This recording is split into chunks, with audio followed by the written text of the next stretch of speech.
Bismillahirrahmanirrahim. Alhamdulillahi rabbil alamin. Wa bihi nasta'inu ala umurid dunya waddin. Wassalatu wassalamu ala asyrafil anbiya'i wal mursalin wa ala alihi wa ashabihi ajma'in. Wa la hawla wa la quwata illa billahil aliyyil azim. Amma ba'd.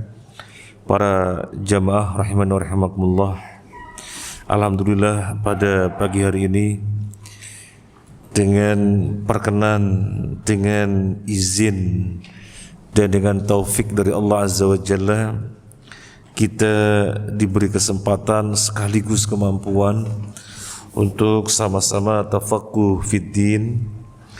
Dalam hal ini kita akan sama-sama mengkaji kitab Bulughul Maram yang ditulis oleh Al-Hafidz Ibnu Hajar Al-Asqalani rahimahullah wa ghafarahullah wa lana wa liwalidina wa li asatidina wa li masyayikhina wa li jami'il muslimina wal muslimat amin ya rabbal alamin.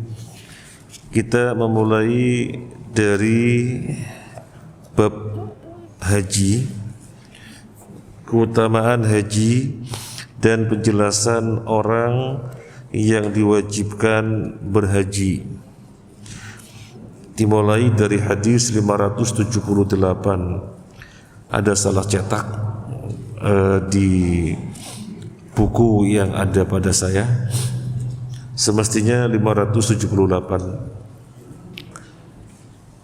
Metode kita di dalam kajian ini, kita bacakan matan hadis dan terjemahnya, kemudian kita nanti sama-sama mengupasnya dengan merujuk kepada kitab Tawdihul Ahkam min Bulughul Maram sebagai rujukan utamanya untuk masalah syarahnya.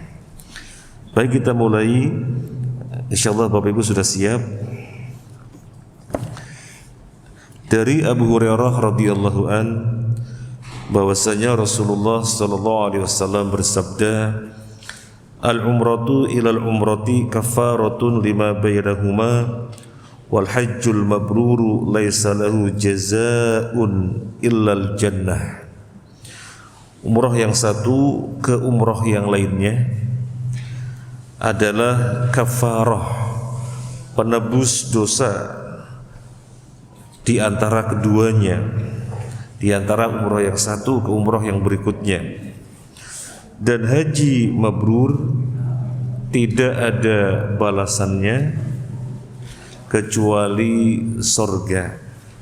Muttafaq alaih, Bukhari Muslim. Apa yang bisa kita ambil dari hadis ini? Ada faedah apa saja? Tentunya banyak faedah.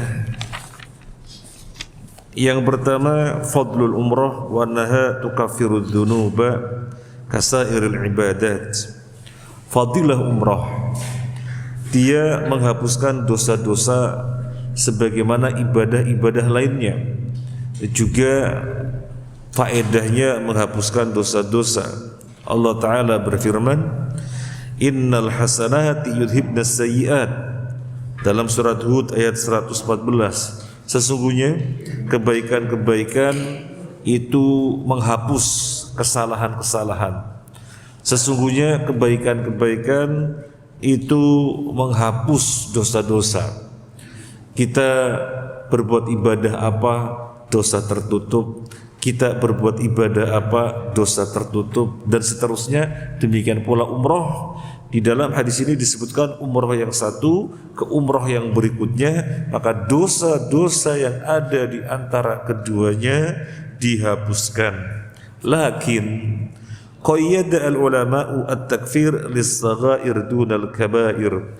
Tetapi para ulama menyebutkan yang dimaksud dosa-dosa yang dihapus dari umrah yang satu ke umrah yang berikutnya adalah dosa-dosa kecil, bukan dosa-dosa besar. Qala Nawawi, Madhabu ahli sunnah annal kabair innama tukaffiru at-taubatu aw rahmatullahi wa fadluhu. Kalau dosa besar, sebagaimana Imam An-Nawawi mengatakan rahimahullah ta'ala, Ahlus sunnah wal jamaah berpandangan bahwasanya dosa besar tidak bisa dihapus kecuali pelakunya melakukan taubat. Baru dosa besar bisa dihapus, ditaubati secara tersendiri, sehingga orang tersebut mendapatkan rahmat Allah dan karunia-Nya, yang akhirnya dosa besar bisa dihapus. Jadi dosa besar tidak serta-merta asal melakukan suatu ibadah dan terhapus, tidak. Itu dosa kecil. Kalau dosa besar akan terhapus jika ditaubati secara khusus. Kemudian faedah yang lainnya dari hadis ini, al-haditsu zahirun fi fadlil iktsar minal umrah. Hadis ini menunjukkan dianjurkannya memperbanyak umroh. Kita hidup berapa tahun, 60 tahun, 70 tahun, dan berkemampuan untuk umroh, berangkat. Suatu kapan berangkat, kapan lagi berangkat, kapan lagi berangkat. Kalau mampu setiap bulan berangkat, setiap bulan umroh. Maka banyak dosa-dosa yang dihapus dengan memperbanyak umroh, karena umroh yang satu ke umroh yang berikutnya adalah penghapus dosa-dosa.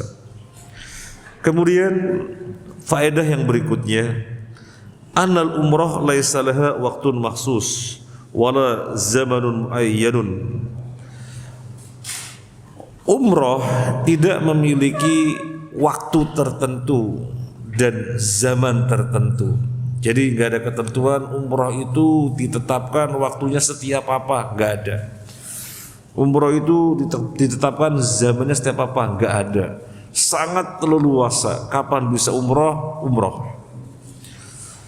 Kemudian faedah yang berikutnya, annal hajja afdalu minal umrah li ahamiyatihi wa kathrati a'malihi wa kaunuhu ahada arkanil Islam. Haji lebih utama daripada umroh. Kenapa demikian? Karena ritual-ritual yang dijumpai di dalam umroh dan di dalam haji, maka di dalam haji lebih banyak. Oleh karena itu lebih utama. Terlebih haji itu salah satu rukun Islam, maka haji lebih utama daripada umroh. Sekaligus dari sini kita menguatkan pengetahuan di dalam Islam ada tafawutul fadilah. Di dalam Islam ada tingkatan-tingkatan keutamaan antara satu amalan kepada amalan yang lainnya. Ini ibu-ibu yang baru datang mungkin belum tahu tempatnya ya. Di bawah ya tempatnya ibu-ibu ya. Iya di bawah. Kemudian disebutkan tadi di dalam di dalam hadis, haji yang mabrur tidak ada balasan kecuali baginya surga. Qala Nawawi al-ashah al-ashhar anna al-hajj al-mabrur huwa alladhi la yukhadlituhu ithmun ma'khudun minal birri wa huwa at-ta'ah. Haji yang mabrur tidak ada balasan bagi seseorang kecuali surga. Apa yang dimaksud dengan haji mabrur? Imam An-Nawawi mengatakan yang populer dan terkenal dan yang sahih, yang dimaksud haji mabrur adalah haji yang di dalamnya seseorang tidak berbuat dosa. Karena mabrur diambil dari kata birrun yang berarti ta'atun, ketaatan. Berarti orang yang berhaji dan dia tidak melakukan suatu dosa, itu yang dijamin dengan surga.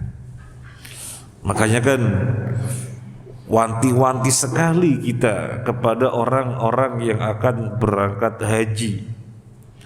Awas, jaga hati, jaga lisan, jaga anggota badan, jangan sampai hati kecolongan, dicolong setan. Kemudian lisan berkomentar tentang sesuatu yang dijumpai yang barangkali tidak menyenangkan dirinya, tidak berpihak kepada dirinya, atau fisik berbuat kezaliman. Termasuk di antara bentuk kezaliman adalah pengen mencium Hajar Aswad tetapi dengan cara melempar orang, atau dia tidak melempar orang tetapi dia bayar suatu tim agar dia bisa mencium Hajar Aswad dengan mudah. Lah timnya ini kan mendorong orang dan seterusnya. Tidak perlu. Mencium Hajar Aswad suatu keutamaan, tetapi dorong orang, melempar orang itu zalim, dosa. Maka tidak mungkin kita mengejar keutamaan dengan berbuat dosa. Hati-hati, karena yang dimaksud haji mabrur sebagaimana dijelaskan oleh Imam An-Nawawi adalah haji yang tidak bercampur di dalamnya dengan dosa. Ini yang dijamin dengan surga. Yang berikutnya, annal jannah hiya muntahal amal wa hiyal jaizah al-kabirah li fadailil a'mal wa min a'dhami na'imil jannah an-nadhr ila wajhi rabbi tabaraka wa ta'ala. Disebutkan surga sebagai jaminan bagi orang yang haji mabrur. Surga adalah cita-cita terbesar setiap muslim, dan mentok keinginan muslim adalah masuk surga. Mentok, gak ada lebih dari itu. Mentok, sudah mentok, gak ada keinginan lebih tinggi lagi kecuali masuk surga.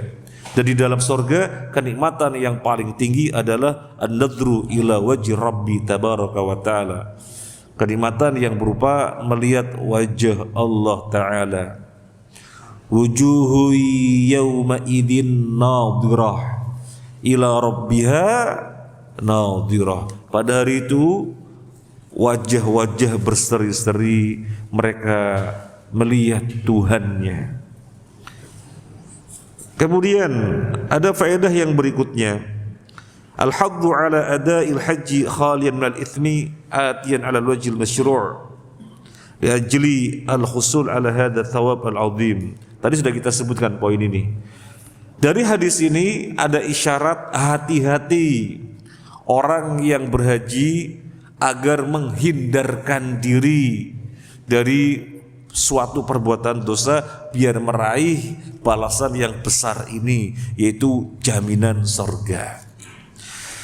Kemudian yang berikutnya khilaful ulama, ada perbedaan pendapat di antara ulama terkait hal ini. Dhahaba jumhurul ulama ila istihbabil umrah fi sanah al-wahidah miraran, wa qalat al-malikiyah tuqrahu fi sanah akthar min umrah wahidah. Jumhur ulama, mayoritas ulama berpandangan disunnahkan di dalam satu tahun berkali-kali umroh, terserah dalam satu tahun. Semampunya dan sebisanya mau melakukan umroh berkali-kali, entah setiap bulan, disunahkan. Tetapi tidak demikian Al-Malikiyah. Al-Malikiyah mengatakan makruh kalau dalam satu tahun berulang-ulang. Dengan alasan apa? Dengan alasan Nabi tidak melakukan umroh dalam satu tahun berulang kali. Ini dalilnya Malikiyah. Amal jumhur fadalilhum hadithul bab wa ma akhraju at-Tirmidzi wa ghairuhu min hadits Ibnu Mas'ud marfu'an. Adapun jumhurul ulama, mayoritas ulama yang mengatakan sunnah dalam satu tahun beberapa kali haji terserah. Kalau misalnya setiap bulan ya berarti 12 kali. Kalau misalnya dalam satu bulan 2 kali ya bisa 24 kali. Jadi sunnah. Maka di antara dalilnya adalah hadis yang sedang kita bahas ini. Nabi bersabda, umroh yang satu ke umroh yang berikutnya adalah penghapus dosa di antara keduanya. Tidak ada pembatasan. Tidak ada pembatasan berapa kali. Sehingga yang dilakukan Nabi dalam 1 tahun tidak melakukan berulang-ulang-ulang, itu perbuatan Nabi. Maka hadis secara statement qauliyah menunjukkan tidak ada batasan, sehingga jumhurul ulama mengatakan sunnah. Dalam 1 tahun terjadi berulang-ulang kali umroh. Juga yang dinukil oleh jumhur adalah hadis At-Tirmidzi dan yang lainnya dari jalur Ibnu Mas'ud radhiyallahu an. Tabi'u bainal haji wal umrah, fa inal mutaba'ah bainahuma tanfi adz-dzunub wal faqr kama yanfi al-kir khubuthal hadid. Ikutilah haji yang satu dengan umroh. Ikutilah antara haji dan umroh, karena sesungguhnya mengikuti di antara keduanya bisa menghapuskan dosa-dosa dan kefakiran, sebagaimana amplas besi bisa mengikis karat, bisa mengikis korosi. Jadi kita tahu apa sih ini amplas bahasanya ya, al-kir, suatu material tertentu yang digosok-gosokkan pada karat lalu karatnya hilang. Demikian pula dosa-dosa diamplas, dihilangkan dengan cara umroh. Maka berkali-kali umroh, banyak dosa-dosa yang dihilangkan. Wal ulama al-muhaqqiqun yuriduna minal umrah ma ya'ti bil insan min baladihi la man yakhruju min ajla min Makkah ila adna al-hil. Para ulama menegaskan yang dimaksud umroh berkali-kali itu seseorang keluar dari negaranya menuju Mekah. Ini yang dimaksud. Orang keluar dari negaranya menuju Mekah. Maka ketika memasuki Mekah di mikot tertentu, karena negara-negara mikotnya berbeda-beda. Yang dari arah Madinah maka mikotnya di Bir Ali. Kalau dari arah Indonesia mikotnya di Yalamlam. Nanti lain lagi di mana. Jadi ini yang dimaksud umroh berkali-kali. Ketika keluar dari negaranya, dari negerinya menuju Mekah, bukan sudah di Mekah, keluar dari Mekah pergi ke mikot untuk umroh. Nanti lain hari keluar dari Mekah untuk mikot, kemudian umroh lagi. Kemudian mumpung masih di Mekah, keluar lagi dari Mekah, mungkin ngambil mikot di Tan'im, mungkin ngambil mikot di Ji'ronah untuk umroh berkali-kali. Bukan itu. Tetapi ketika keluar dari negaranya dia menuju Mekah umroh. Kapan lagi keluar dari negaranya menuju Mekah umroh. Kapan lagi keluar dari negaranya menuju Mekah umroh. Ini yang dimaksud. Nah, qala Ibnul Qayyim fi Zadil Ma'ad. Ibnul Qayyim di dalam kitab Zadul Ma'ad mengatakan, walam yakun fi umarihi sallallahu alaihi wasallam umratan wahidatan kharijan min Makkah kama yaf'alu katsirun minan nas al-yawm. Tidak terjadi dari umroh Nabi sallallahu alaihi wasallam yang beliau melakukannya ada satu umroh pun dengan cara ketika beliau berada di Mekah, beliau keluar ke tanah halal, Tan'im, Ji'ronah misalnya, kemudian beliau mikot untuk umroh. Gak pernah satupun, gak pernah sekalipun di antara umroh Nabi caranya seperti itu, tidak pernah. Tidak sebagaimana manusia zaman sekarang, kata Ibnul Qayyim. Mumpung di Mekah, keluar untuk mikot di mana? Tan'im, Ji'rana, umroh. Nanti kapan lagi? Pekan depan, mumpung masih di Mekah, keluar dari Mekah untuk ngambil mikot. Kemudian di situ ihram, umroh. Tidak pernah Nabi melakukan seperti itu. Wa innama kanat umaruhu kulluha dakhilan ila Makkah. Tetapi seluruh umroh yang Nabi lakukan adalah memang beliau berangkat menuju Mekah. Memang beliau berangkat menuju Mekah. Seluruh umrohnya seperti itu. Wa qad aqama ba'dal wahyi bi Makkah 13 sanah lam yunqal anhu annahu ahrama kharijan min Makkah tilkal muddah aslan.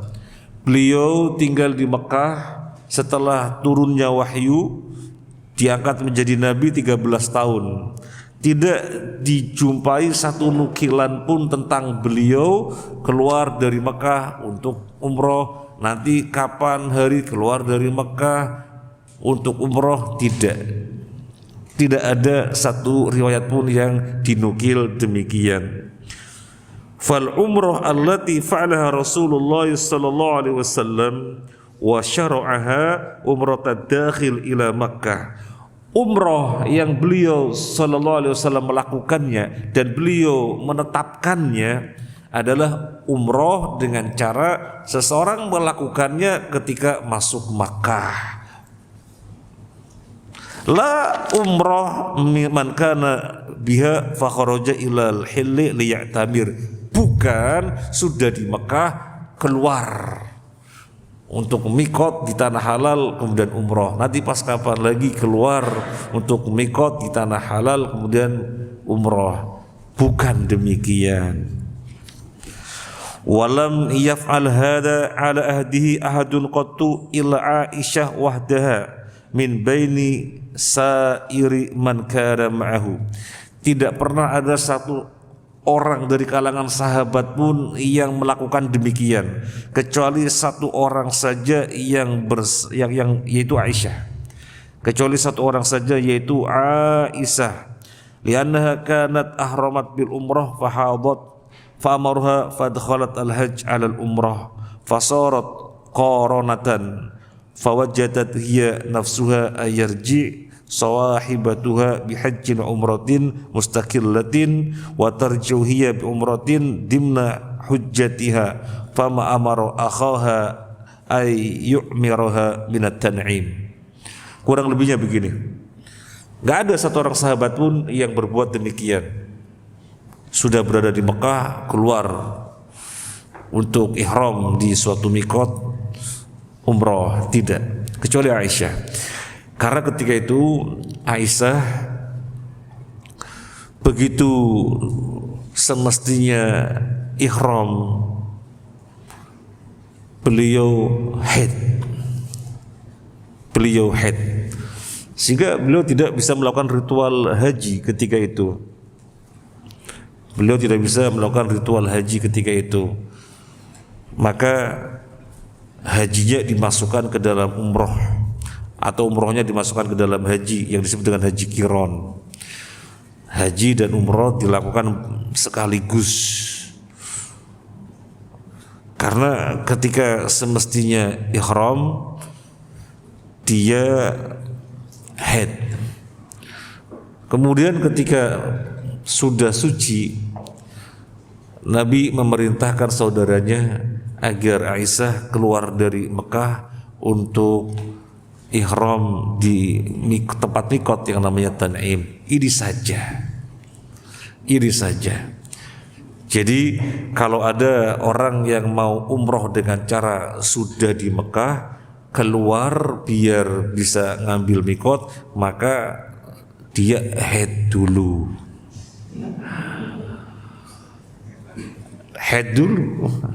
Aisyah karena haid, maka dia keluar dari Mekah untuk ngambil mikot. Demikian kita nukil secara global penjelasannya Ibnu Qayyim di dalam Zadul Ma'ad. Wa qala Syekh Abdul Aziz bin Abdullah bin Baz rahimahullahu taala faqala wa amma man yaf'aluhu ba'du nas min al-ikthar min al-umrah ba'da al-hajj min at-tan'im aw al-ji'ranah aw ghairihima wa qad sabaqa an i'tamara qabla al-hajj fala dalila ala masyru'iyyatihi. Syekh Abdul Aziz bin Baz mengatakan apa yang dilakukan oleh sebagian manusia zaman sekarang dengan memperbanyak umroh setelah haji dari tan'im atau ji'ranah atau selain keduanya sebelum melakukan haji umroh berkali-kali, maka tidak ada dalil syar'i yang demikian itu. Bal al-adillah tadullu ala anna al-afdal tarkahu. Bal adillah tadullu ala anna al-afdal tarkuhu. Justru dalil-dalil yang ada menunjukkan jangan lakukan yang demikian. Lianna Nabi sallallahu alaihi wasallam ashabahu lam ya'tamiru ba'da faraghi min al-hajj wa inama a'maru Aisyah min at-tan'im liqauliha lam ta'tamir ma'an nas hina dukhuli Makkah bisababil haid. Kenapa jangan lakukan demikian, kata Syekh bin Baz? Karena Nabi sallallahu alaihi wasallam dan para sahabatnya mereka tidak melakukan umroh setelah selesai haji. Adapun Aisyah radhiyallahu anha yang kemudian keluar dari Mekah untuk ngambil mikot di Tan'im karena dia radhiyallahu anha belum berumroh bersama manusia ketika memasuki Mekah. Kenapa belum berumroh? Pas datang haid, ya. Pas datang haid. Fatolabat minan Nabi sallallahu alaihi wasallam an ta'tamira badalan min umratiha allati ahramat biha minal miqat. Maka dia Aisyah radhiyallahu anha meminta kepada Nabi sallallahu alaihi wasallam agar berumrah sebagai ganti umrah yang semestinya dilakukan sebelumnya tetapi dia haid. Fajabah sallallahu alaihi wasallam ila dzalika, maka Nabi mengiyakannya. Nah ini, jadi intinya ini kalau mau dibaca ada lagi dari Ibnu Taimiyah, tapi intinya sama, baik Ibnu Qayyim atau Syekh bin Baz atau Ibnu Taimiyah, intinya sama, enggak ada yang pernah melakukannya. Sudah di Mekah keluar biar bisa umroh, tidak. Tetapi umroh itu orang yang memang berjalan dari luar menuju Mekah, bukan dari Mekah sudah di dalam keluar untuk ngambil mikot di tanah halal, bukan. Saya kira itu yang perlu kita bacakan. Untuk dari Ibnu Taimiyah tidak kita bacakan karena intinya sama. Sekarang hadis yang berikutnya dari Aisyah radhiyallahu anha, beliau berkata, qultu ya Rasulullah, ala nisa'i jihadun? Qal na'am, alaihinna jihadun la qitala fihi al-hajju wal umratu. Aku berkata, wahai Rasulullah sallallahu alaihi wasallam, apakah wanita diwajibkan berjihad?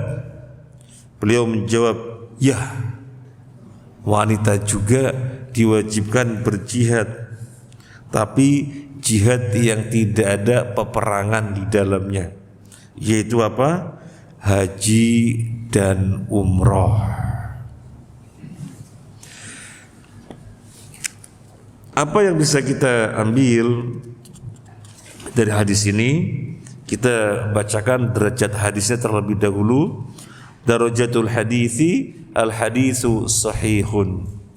Derajat hadisnya sahih. Ma yukhadhu minal hadith. Poin yang bisa diambil dari hadis ini, yang pertama, annal jihad bil badani wa qitalal kuffari laisa masru'an fi haqqin nisa'i lima hiya alaihi ghaliban min tu'fil badan wa riqatil qalbi wa adami tahammulil akhtar. Jihad dengan badan, kemudian memerangi orang-orang kafir, tidak disyariatkan untuk wanita. Kira-kira tidak disyariatkannya kenapa? Secara umum wanita itu fisiknya tidak sekuat fisik laki-laki, dan jihad itu fokusnya di fisik, atau yang lebih banyak berbuat adalah fisik, sementara mereka fisiknya dhaif. Kemudian wanita lembut hatinya sehingga sensitif. Bagaimana kalau kemudian melihat darah, melihat sabetan-sabetan pedang dan yang lainnya, maka ini memudaratkannya. Kemudian secara umum wanita tidak bisa menahan perkara-perkara yang merupakan dampak-dampak perang. Jadi kesulitan-kesulitan dan semacam yang dijumpai dalam peperangan, wanita tidak bisa. Karena alasan inilah jihad bagi wanita tidak disyariatkan. Wala yamna' dzalika qiyamahunna, atau wala yumna' dzalika qiyamuhunna bi'ilajil marda wa mudawatil jurha wastiqa'il atsya wa nahwi dzalika minal a'mal. Tapi tidak mengapa kalau para wanita bergabung dengan para pasukan untuk tugas-tugas yang belakang, masalah makanan bagi pasukan, pengobatan yang terkena luka, bagi-bagi air dan semacamnya. Kalau itu tidak dilarang. Dan Aisyah radhiyallahu anha misalnya, juga Ummu Sulaim radhiyallahu anha terlibat di dalam yang demikian. Dalam hadis Bukhari Muslim di sana disebutkan Aisyah dan Ummu Sulaim radhiyallahu anhuma harus lari-lari begitu ya, sampai menyingkap betisnya, kan harus lari-lari ngurus ini bagian logistik, bagian belakang. Kalau itu tidak dilarang. Kemudian faedah yang lainnya, annal jihad wajibun fi haqqir rijal fahuwa fardhu kifayatin. Jihad itu diwajibkan bagi lelaki dan hukumnya fardu kifayah. Ila annahu yata'ayyan fi ba'dil ahwal ala kulli qadir alaihi, kecuali di dalam kondisi tertentu diwajibkan bagi setiap yang mampu, maka fardu ain. Tetapi hukum asalnya adalah fardu kifayah. Kalau sudah ada kaum muslimin dalam jumlah yang mencukupi, maka kaum muslimin yang lainnya terbebas. Seperti sholat jenazah, hukumnya fardu kifayah. Kalau sudah ada sebagian kaum muslimin yang mencukupi, yang melakukannya, maka kaum muslimin yang lainnya terbebas dari dosa. Demikian juga jihad, fardu kifayah. Tetapi dalam kondisi tertentu, di mana orang-orang yang mampu mesti bergabung, maka hukumnya wajib. Biasanya jihad jenis yang mana? Yang melibatkan semua orang laki-laki, nggak kecil, nggak gede, semuanya terlibat. Dalam kondisi yang bagaimana?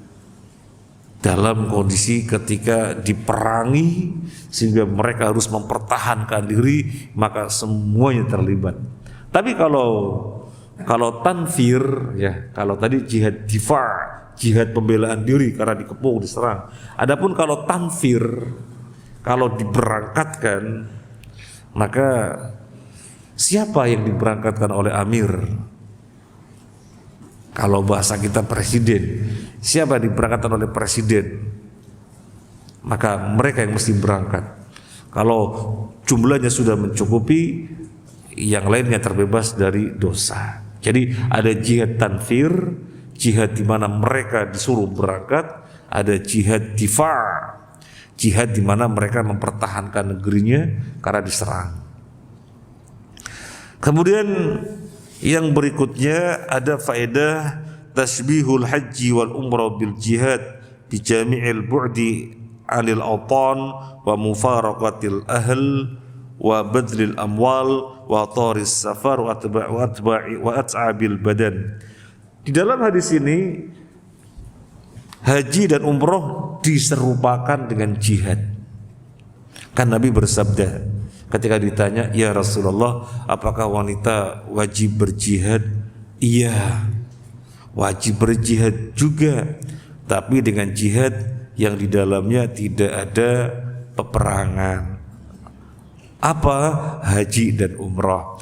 Berarti haji dan umrah diserupakan dengan jihad.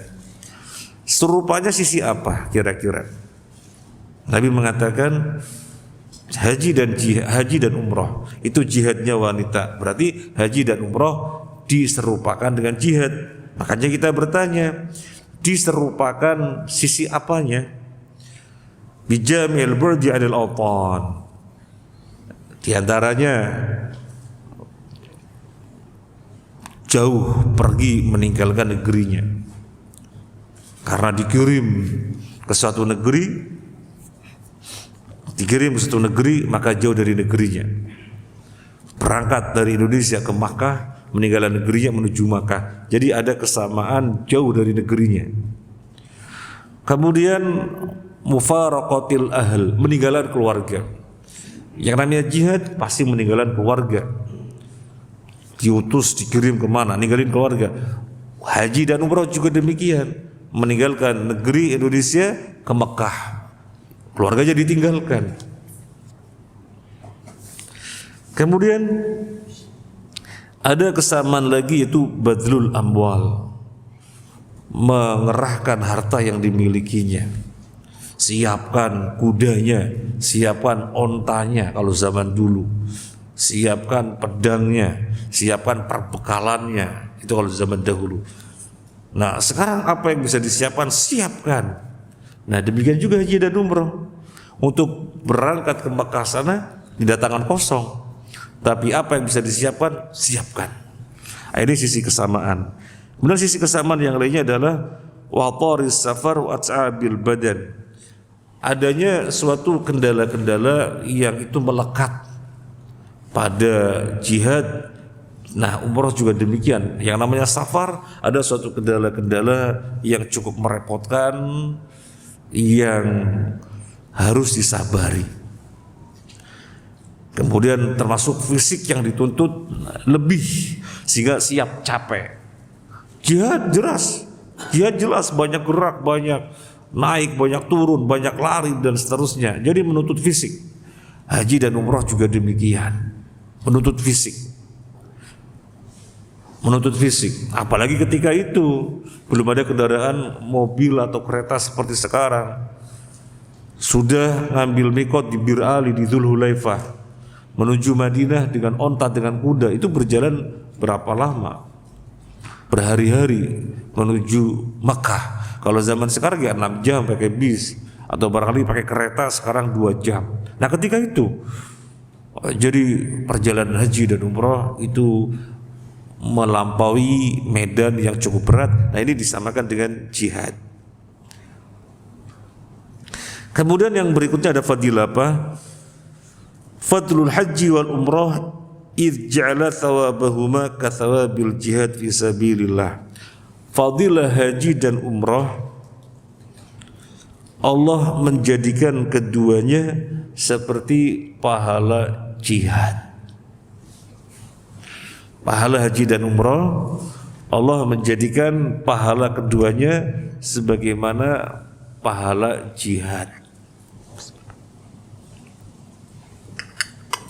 Kemudian yang berikutnya, fadilatu Aisyah radhiyallahu anha, lianna ruhbataha fil khair wal a'mal as-salihah ja'alaha turidu munafasatar rijal fima khussisa lahu minal a'mal. Menunjukkan fadilah Aisyah radhiyallahu anha. Fadilahnya apa? Di dalam hadis ini menunjukkan semangatnya dia untuk berbuat kebaikan-kebaikan. Semangatnya dia untuk andil melakukan amalan-amalan soleh, sehingga siap berlomba-lomba di dalam amalan soleh. Makanya bertanya kepada Nabi, kok jihad bagi laki-laki sih? Emangnya perempuan nggak boleh jihad? Nah, jadi menunjukkan hiros, semangat, keinginan yang tinggi untuk berbuat kebaikan-kebaikan, untuk berbuat amal soleh. Ketika dilihatnya, kok yang jihad cuma kaum laki-laki? Memang wanita tidak disyariatkan jihad? Dia pun bertanya, ya Rasulullah, apakah ada jihad bagi wanita? Atau apakah jihad disyariatkan bagi wanita? Nah, ini pertanyaan yang demikian karena semangat berlomba-lomba di dalam amal soleh. Wanita, dia seorang wanita. Maka ibu-ibu rahimani wa rahimakumullah, ketika semangat untuk tidak ketinggalan dari kaum laki-laki, kaum laki-laki bermajelis taklim, ibu-ibu semangat bermajelis taklim. Kaum laki-laki kok sholat jamaah di masjid, ibu-ibu kan tidak sholat jamaah di masjid, maksudnya tidak disyariatkan. Apa nih yang mesti bisa dilakukan kayak gitu? Laki-laki jihad, wanita enggak. Maka Aisyah bertanya, enggak ada jihad bagi wanita. Nah, gitu. Apa yang mesti diperbuat nih biar tidak ketinggalan? Nah, ini Aisyah memberi contoh bahwasanya dia sangat semangat di dalam amal-amal saleh. Kemudian yang berikutnya ada faidah. Anna Allah tabaraka wa ta'ala lamma khalaqa as-sinfaini minal bashar hayya'a kulla sinfin minhuma wa 'addahu lil 'amal alladhi yunasibuhu wa yatahammaluhu lima fi dhalika minal masalih al-'azimah. Allah Azza wa Jalla ketika menciptakan manusia dengan dua jenis, ada laki-laki dan ada wanita, maka Allah sediakan amalan-amalan untuk keduanya yang sesuai dengan kodratnya dan yang dimampuinya, yang sesuai dengan kodratnya dan yang dimampuinya. Kenapa tidak disamakan amaliyah-amaliyahnya, tetapi dibedakan yang sesuai dengan kodrat dan kemampuannya? Jawabannya tidak lain untuk suatu kemaslahatan yang besar. Karena Allah Al-Hakim, zat yang penuh hikmah, tidak mungkin menempatkan sesuatu tidak sesuai dengan tempatnya. Segala yang Allah tetapkan itu sesuai dengan tempat yang semestinya, karena Allah Al-Hakim. Apa di antara kemaslahatan sehingga amaliyah untuk wanita tidak disamakan dari laki-laki, atau sebaliknya amaliyah untuk lelaki tidak disamakan sebagaimana wanita? Tauzi'ul a'mal baina khalqihi fakulun minhum yakumu bijanibi minal a'mal. Jawabannya, kemaslahatan yang pertama, biar ada pembagian job desk. Biar ada pembagian job desk sehingga semuanya berperan. Semuanya berperan. Saya suka-suka menyampaikan ungkapan canda dengan teman-teman. Kalian tahu apa tidak? Kenapa banyak lelaki nganggur? Banyak kaum laki-laki nganggur, kenapa? Nah, kita bertanya dan kita jawab, soalnya pekerjaan kaum laki-laki diambil alih oleh wanita, sehingga tidak terjadi keseimbangan. Kemudian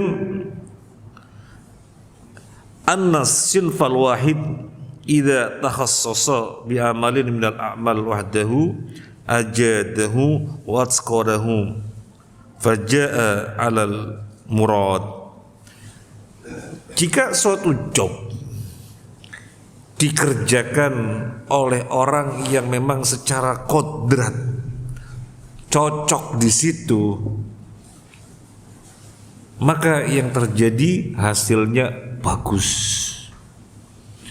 Yang terjadi hasilnya bagus karena semuanya dikerjakan oleh orang yang semestinya.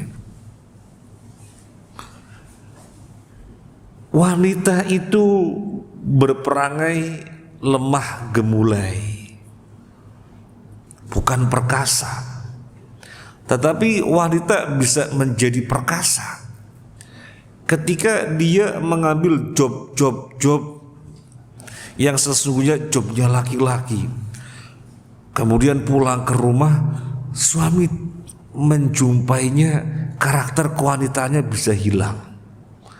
Istrinya sangat perkasa karena terkontaminasi oleh jenis pekerjaan yang sesungguhnya oleh lelaki.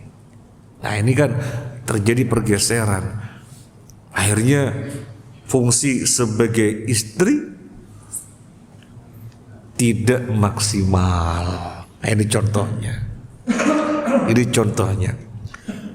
Kemudian ayyakuna kullu sinfin mutalaban bima yakhussuhu wa ma huyya lahu minal a'mal.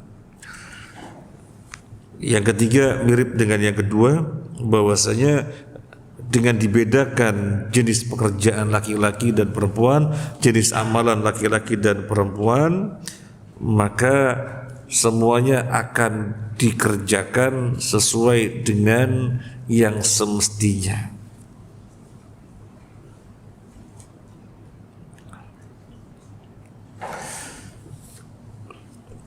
Yang berikutnya, jadi ini beberapa maslahat ketika Allah tetapkan amaliyah laki-laki dan wanita berbeda. Kaum wanita tidak perlu ngiri suatu job yang memang tidak pas untuk dirinya, sebagaimana lelaki tidak ngiri dari wanita. Masa laki-laki perlu ngiri? Wanita hamil, kok lelaki nggak hamil ya? Ya nggak perlu, karena memang kodratnya tidak hamil ya tidak hamil. Nah, demikian pula di dalam jenis-jenis peribadahan. Di dalam beberapa hal Allah bedakan untuk suatu kemaslahatan dan tidak ada yang salah karena Allah Al-Hakim. Terkait dengan bab kita, jihad untuk lelaki diwajibkan, wanita enggak. Nah, tetapi Aisyah kan bertanya karena memang semangatnya dengan kebaikan. Kalau laki-laki jihad gimana dengan wanita? Masa tertinggal dari laki-laki? Nabi jawab, ya ada juga jihad bagi wanita, tapi enggak peperangan, berupa haji dan umrah. Semangatnya kaum wanita kita juga bisa melihat di dalam hadis yang lainnya, riwayat tentang para wanita yang datang kepada Nabi sallallahu alaihi wasallam. Ya Rasulullah, kaum laki-laki enak sekali, kapan saja bisa mengambil hadis dari engkau, kapan saja bisa mendapatkan ilmu dari engkau. Kami kaum wanita bagaimana ya Rasulullah? Maka Nabi mengiyakan, sediakanlah hari ini dan ini, waktu ini dan ini. Dan Nabi datang ke sana. Nah, jadi ini kita garis bawahi, poinnya adalah bahwasanya Aisyah semangat dengan kebaikan sehingga ada suatu jenis ibadah yang diwajibkan bagi laki-laki. Terus untuk wanita bagaimana? Nah,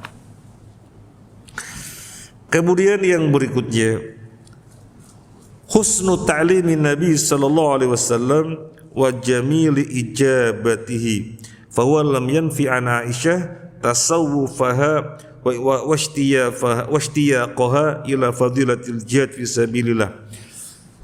Baiknya pengajaran Nabi baiknya pendidikan Nabi sallallahu alaihi wasallam. Sangat baik pengajaran dan pendidikan Nabi. Coba kita lihat bagaimana Nabi menjawab ketika Aisyah bertanya dalam bahasa gampang kita, gak ada jihad nih bagi wanita, kalah dong wanita, cuma laki-laki doang yang jihad, terus wanita gak dapat fadilah. Nabi gak menjawab, udahlah udah, sepeda ya beda gitu. Nabi gak jawab begitu. Nabi gak jawab begitu. Aisyah yang sangat pengen tahu dan sangat rindu untuk berbuat amal soleh, maka Nabi menjawab dengan tidak menafikan. Menafikan itu menolak. Ya wis pokoknya beda lah. Enggak. Wis pokoknya beda lah. Enggak gitu. Kalau jawaban semacam itu bisa mematahkan semangat. Bisa mematahkan semangat. Maka Nabi menjawab, oh iya ada. Wanita juga jihad. Sama ada. Cuma bukan dengan peperangan, dengan haji dan umroh, secara pahala sama. Nah, kita juga meniru Nabi di dalam kita mengajar santriwati kita, mahasiswa kita. Perhatikanlah sisi psikisnya, diperhatikan. Jangan sampai yang terpenting kita menyampaikan ilmu yang semestinya, tetapi yang terjadi santri atau santriwatinya menjadi patah semangat. Gak salah jawabannya Pak Guru, gak salah jawabannya Pak Kiai, Pak Ustadz, gak salah. Tetapi karena penyampaiannya kurang diatur narasinya, semata-mata menjawab sisi hukum begini, kemudian tidak diatur penyusunan kalimat, pemilihan kata dan yang lainnya, maka bisa mematahkan semangat. Jadi hati-hati. Makanya di sini disebutkan ada poin yang bisa diambil, yaitu husnu ta'limin Nabi sallallahu alaihi wasallam, baiknya pengajaran Nabi sallallahu alaihi wasallam. Bapak-bapak, ibu rahimakumullah, kita misalnya punya anak balita, rasa pengen tahunya itu tinggi. Abi, Umi, kenapa begini? Bapak, Ibu, kenapa begini? Papa, Mama, kenapa begini? Banyak nanya. Jadi orang tua harus sabar, karena selain sebagai ayah dan ibu, keberadaannya juga sebagai guru. Sabar, jangan sampai kemudian anak jadi malas.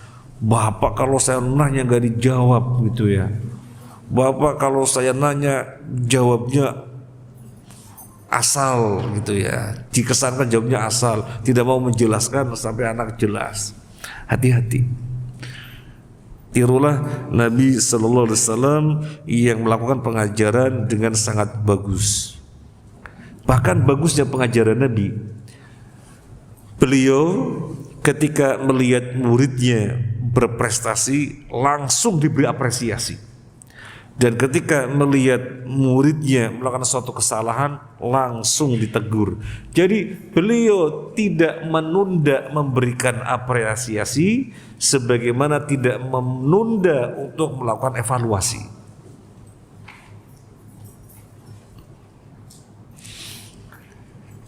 Ketika Mu'adz bin Jabal melakukan kesalahan, sholat isyanya panjang banget, sampai ada makmum yang mufaraqah, memisahkan diri.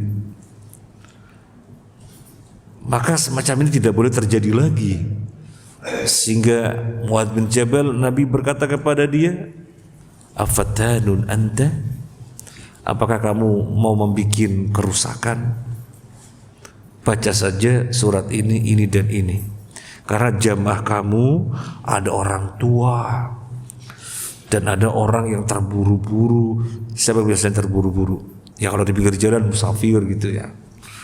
Dan yang lainnya ada orang sakit. baca ini dan ini saja. Jadi suatu kesalahan Nabi tidak pernah menunda memberikan arahan. Sebagaimana ketika ada suatu prestasi, Nabi tidak menunda memberikan apresiasi.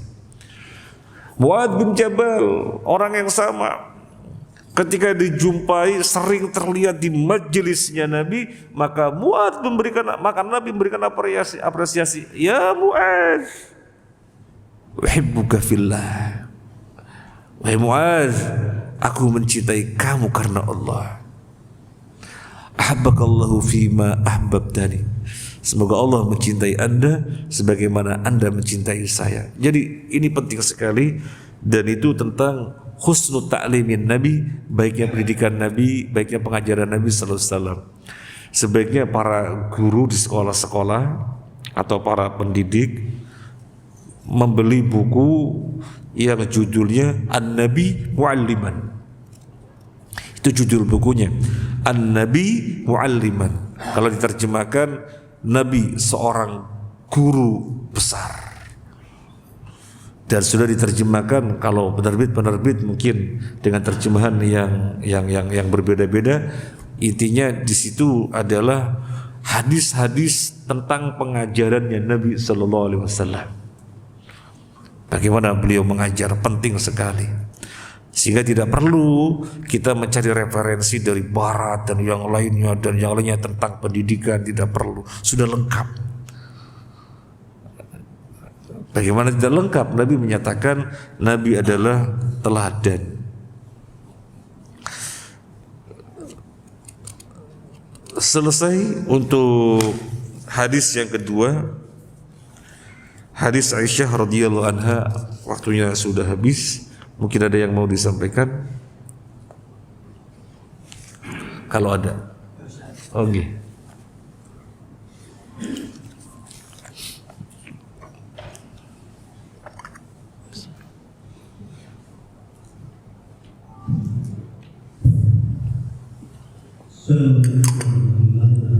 Waalaikumsalam warahmatullahi wabarakatuh.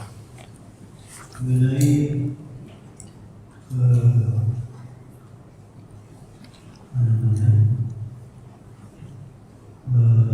Aisyah tadi. Aisyah. Ya, Nabi untuk semangat berjihad. Terus diingatkan Nabi bahwa jihadnya adalah jihad Allah. Nah, apakah kita bisa tugaskan untuk para lansia? Apakah kita dapat juga untuk mengharapkan pahalanya? Iya. Aisyah radhiyallahu anha bertanya, gak ada jihad nih bagi wanita, kok laki-laki doang? Bahasa kita kan begitu. Nabi, oh iya, wanita juga berjihad, tapi tidak dengan peperangan. Jihadnya wanita adalah haji dan umrah. Dijelaskan di dalam syarahnya, Nabi menyerupakan haji dan umrah dengan jihad karena ada kesamaan-kesamaan di dalam beberapa hal. Demikian juga di dalam fadilahnya. Fadilah haji dan umrah sama dengan fadilah jihad. Keutamaan haji dan umrah sama dengan keutamaan jihad. Makanya Nabi menyamakannya. Oke, demikian. Oke. Assalamualaikum warahmatullahi wabarakatuh. Waalaikumsalam warahmatullahi wabarakatuh. Assalamualaikum warahmatullahi wabarakatuh. Waalaikumsalam. Tadi Ustaz bilang kalau umroh itu kan disunahkan berkali-kali. Bagaimana kalau umroh satu kali, berapa banyak dosa yang dihapus pada melakukan umroh satu kali? Kiranya teruskan. Wassalamualaikum warahmatullahi wabarakatuh. Waalaikumsalam warahmatullahi wabarakatuh. Di dalam hadis yang tadi kita bacakan, al-umratu ilal umrati, umroh yang satu ke umroh yang berikutnya, maka menggugurkan dosa-dosa yang ada di antara keduanya. Seperti dalam riwayat tentang sholat 5 waktu, as-shalawatul khams, Sholat yang satu ke sholat yang berikutnya.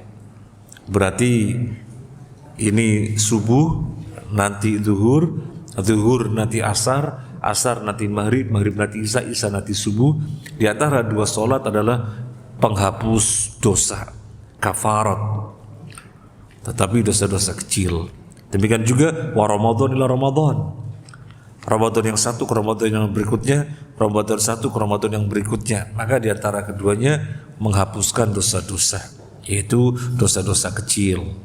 Nah, umrah ke umrah juga demikian. Kemudian pertanyaannya, bagaimana kalau umrahnya cuma sekali? Bagaimana kalau umrahnya cuma sekali? Jawabannya perlu 2 kali, 3 kali, 4 kali. Semoga dimudahkan. Kalau misalnya cuma sekali, ya tentunya tidak disia-siakan. Innallaha la yudhi'u amala amilin minkum min dzakarin aw untha. Sesungguhnya Allah tidak pernah menyia-nyiakan amalan-amalan kalian, baik dari laki-laki dan wanita. Gak pernah ada yang disia-siakan. Faman ya'mal mithqala dzarratin khairan yarahu. Perbuatan baik sekecil dzarrah, biasanya diterjemahkan dengan atom. Darah itu ini ada ventilasi, kemudian ada cahaya masuk yang tadinya nggak terlihat, begitu ada cahaya masuk yang terbang-terbang putih-putih itu menjadi terlihat. Karena kecilnya baru terlihat ketika kena cahaya, itu zarrah. Artinya amalan sekecil apapun pasti seseorang akan menjumpainya di akhirat nanti, karena tidak ada yang Allah sia-siakan. Kemudian kalau bertanya, loh kalau satu umroh menghapus dosanya bagaimana? Allah alam, yang jelas tidak Allah sia-siakan. Adapun hadis yang kita bacakan, umroh yang satu ke umroh yang berikutnya menghapus dosa-dosa yang ada di antara keduanya.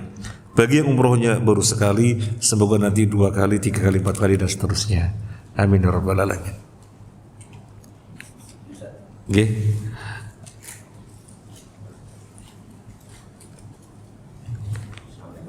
Waalaikumsalam warahmatullahi wabarakatuh. Untuk haji ini apakah penyematan nama haji, ya haji bulan-bulan itu menjadi suatu yang sulit seperti apa? Karena saya pernah menjumpai suatu daerah itu namanya haji pangkat 6, haji 6 bulan. Bagaimana? Berarti haji 6 kali gitu ya. Penyematan hajinya, Haji Ali, Haji Imron, Haji Umar. Haji itu suatu ibadah sebagaimana ibadah-ibadah yang lainnya. Dia termasuk rukun Islam sebagaimana sholat, zakat, puasa. Kenapa untuk puasa tidak P Ali, P Umar, kemudian tidak ada S Ali, S Umar, sholat Ali itu ya? Yaitu sebenarnya sesuatu yang tidak diperlukan. Kalau dikatakan hukumnya sunnah, gak ada anjurannya. Malah sebaiknya gak usah. Sebaiknya tidak usah. Kenapa sebaiknya tidak usah? Karena semacam itu bisa menimbulkan riya. Sudah haji gitu ya, tidak perlu. Tetapi kan di mana-mana, iya, sesuatu yang sebenarnya tidak perlu, tetapi kayak jadi tradisi, kayak jadi tradisi.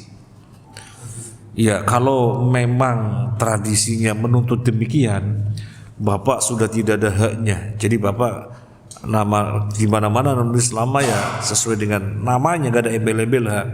Tapi benar suatu kondisi tertuntut sehingga Bapak mesti mencantumkan hak. Ya sudah, karena memang dibutuhkan. Jaga hati ya. Jaga hati, bukan karena pengen diketahui dirinya sudah haji. Nah, sebagaimana kita sholat, tidak perlu laporan kepada orang, sudah sholat, tadi malam sudah sholat, saya hari ini sholatnya jamaah dan di saf depan. Gak perlu laporan ke orang, cukup antara dirinya dengan Allah. Haji pun demikian. Nah apalagi kemudian ditulis hak pangkat 6. Nah, haji sudah 6 kali, lebih tidak perlu lagi semacam itu, kuat berpotensi untuk riya. Nah sekarang orang-orang yang tinggal di Mekah yang pelaksanaan haji di sana, apakah dijumpai Haji Syekh Fulan, Haji Syekh Fulan, Asy-Syaikh Al-Hajj, Asy-Syaikh Al-Hajj dijumpai? Tidak. Itu tradisi orang Indonesia dan sekitar. Gak tahu kalau Malaysia barangkali sama, atau mungkin ya tradisi Indonesia dan sekitar gitu ya. Tidak perlu, nanti Bapak Ibu berhaji nggak perlu ada embel-embel H. Kalau dahulu lebih ini lagi, lebih ekstrim lagi, lebih ekstrim, apa istilahnya ya? Jadi yang namanya peci putih itu untuk orang yang sudah berhaji, itu dulu. Sehingga kalau orang belum berhaji pakai peci putih tabu, ente belum haji kok pakai peci putih. Tetapi kemudian tradisi itu sudah menghilang. Nanti lama-lama ini juga bisa menghilang. Ketika ilmu semakin dikuatkan, tradisi penyematan haji atau hajah juga bisa hilang, insya Allah. Nggih Pak. Nggih. Apa yang saya katakan oleh sahabat kita tadi, yaitu tentang adat. Adat itu apakah betul ada ustaz yang mengatakan adat itu bisa menjadi hukum? Nah, apakah, dan dia mengatakan katanya itu hadis, apakah betul sahih hadisnya gitu, bahwa adat itu bisa menjadi hukum? Nah, terima kasih. Sama-sama. Banyak sekali disebutkan di dalam kitab kaidah fikih al-'adatu muhakkamah. Dan yang namanya kaidah itu rujukannya pasti dalil-dalil. Karena kaidah itu pengertiannya intisari dari banyak dalil. Al-'adatu muhakkamah. Adat atau tradisi itu bisa dijadikan hukum. Artinya adat atau tradisi itu dijunjung tinggi. Jangan sampai diabaikan. Selama ada ketentuannya, selama tidak menyelisihi syariat, harus dijunjung tinggi, nggak boleh diabaikan. Bapak-bapak, ibu rahimakumullah, masjid ada kubahnya, ada menaranya, itu syariat apa adat? Adat. Apakah kemudian kita berpikir itu kan adat bukan syariat?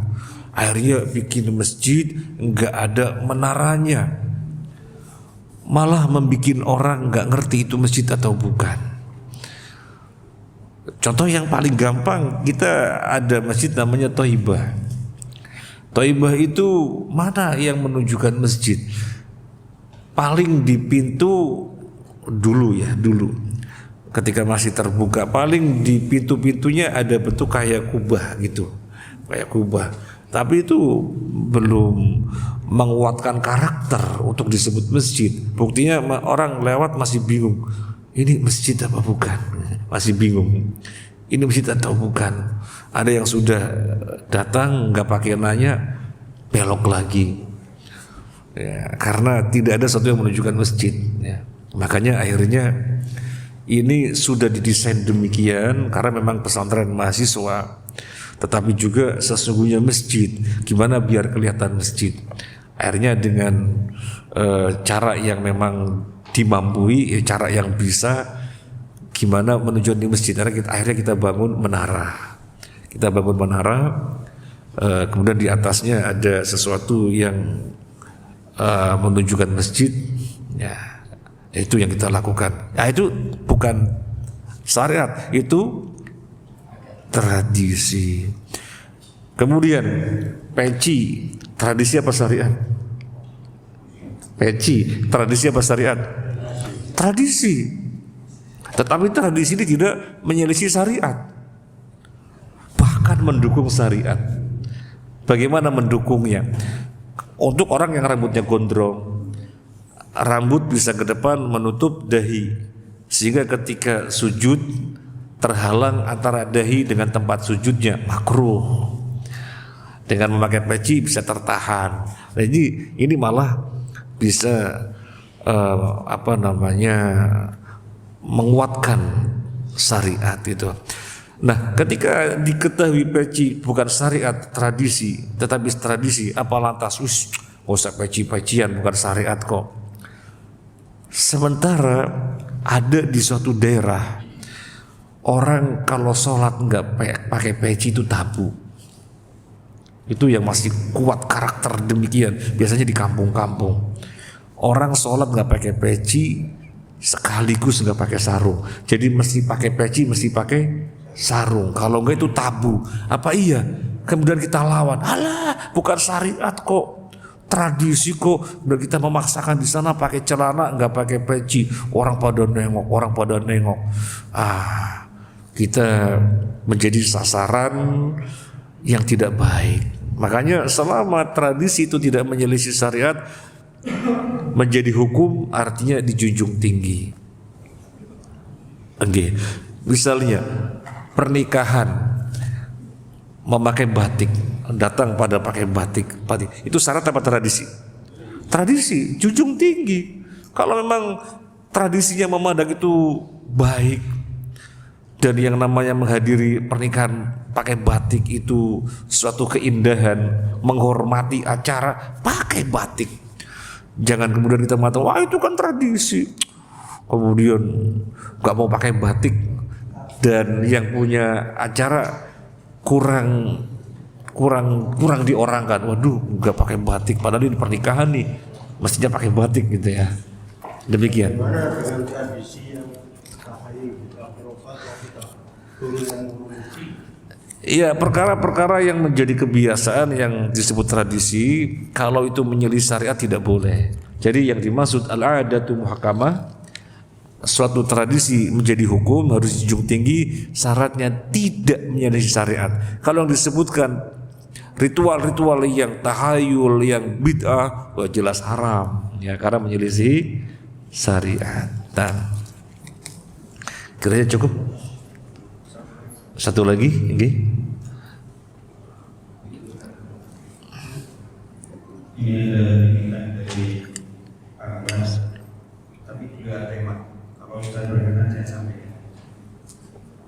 Bolehkah seorang guru mengajar ilmu tafsir sedangkan guru tersebut tidak punya latar belakang pendidikan agama, tapi punya pendidikan ilmu umum saja?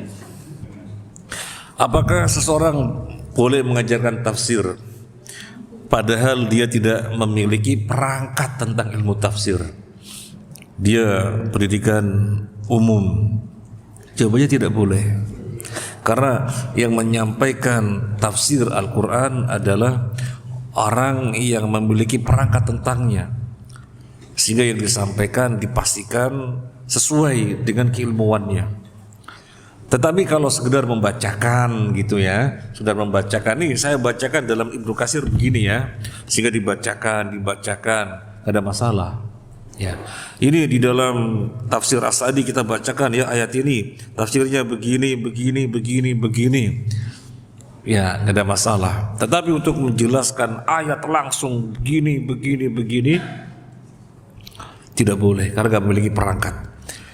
Bapak-bapak Ibu rahimakumullah, kalau kita browsing kajian-kajian tafsir, saya suka sekali membuka kajian tafsir Syekh Muhammad bin Abdul Aziz Al-Hudairi, suka sekali. Kemudian kajian tafsir Muhammad Al-Buraidi, itu kita ikutin, termasuk dan yang lainnya gitu ya, kita ikutin. Bagaimana mereka menjelaskan tafsir? Satu ayat dibaca dan dijelaskan dari dirinya. Kadang satu ayat, dua ayat dibaca dan dijelaskan dari dirinya gini berpanjang lebar, tidak merujuk kepada tafsir apa.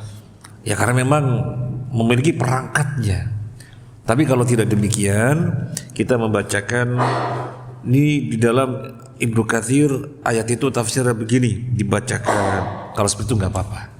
Oke. Ada satu lagi tadi? Nggak ada? Lagi? Ini Ustaz, mohon maaf ini. Tadi Ustaz menyinggung masalah pernikahan buat terus ya. Nah, sekarang ini kan yang ada itu adalah adat orang mengundang untuk menghadiri al-maktur.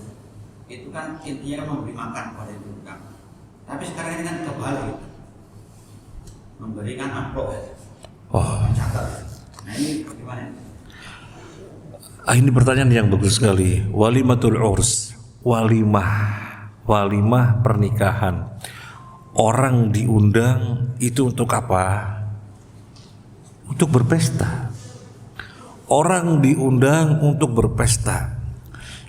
Sehingga Nabi mengatakan sejelek-jeleknya makanan adalah makanan pernikahan ketika yang diundang orang-orang kaya saja. Orang miskinnya tidak diundang. Itu seburuk-buruknya makanan. Karena makanan yang dijamu, makanan yang dihidangkan hanya dinikmati oleh orang-orang yang sesungguhnya mereka tidak terlalu